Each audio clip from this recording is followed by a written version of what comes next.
Elles sont nourries en quantité raisonnable.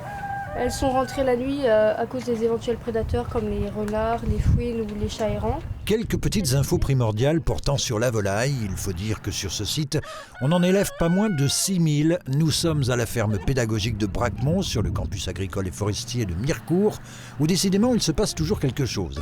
Car après avoir reçu lundi dernier la visite du ministre de l'Agriculture Marc Fesneau, organisée en fin de semaine dernière Éduco-Forest, 2 journées consacrées à la forêt et à sa gestion, ce vendredi après-midi, les 300 apprenants se livraient par équipe à une journée de défis portant sur leur connaissances en agroécologie. Et cela passait notamment par des questions sur l'aviculture. Nous, on parle de l'alimentation, du circuit court. Donc l'alimentation, elle provient des fermes voisines. On parle aussi du circuit court par rapport à la vente. Donc c'est vendu à la ferme ou au magasin de la Revoyette à Épinal. Et on parle également de leur mode de vie et de l'élevage extensif, donc elles sont en plein air. On a fait le panneau explicatif et on a fait du coup les questions pour l'activité. Donc c'est un peu comme une course d'orientation. Citer une volaille pouvant peser entre 5 à 10 kilos. La dinde. Le but du jeu, remporter le trophée de l'agroécologie en gagnant un maximum de noix, la monnaie du jour. Merci. Sur cet autre stand, il était cette fois question de plantation de haies.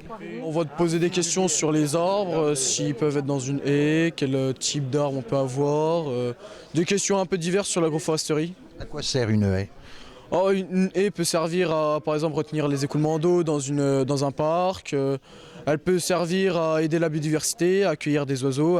Elle sert à plein de choses, la haie. Des haies qui peuvent aussi servir autrement. Sur la ferme de Bracmont, on a une certaine expérience en agroforesterie. On a 26 km de haies qui sont plantées et qui nous permettent de réduire l'empreinte carbone au maximum. Et tous les bovins sont en pâturage, donc sont élevés à l'herbe et sont à l'extérieur. Donc l'avantage, c'est que les sols fixent le carbone et réduisent l'empreinte carbone de la ferme. L'objectif, c'est que dans 2 ans, on arrive à 0 émission de carbone sur la ferme de Bracmont.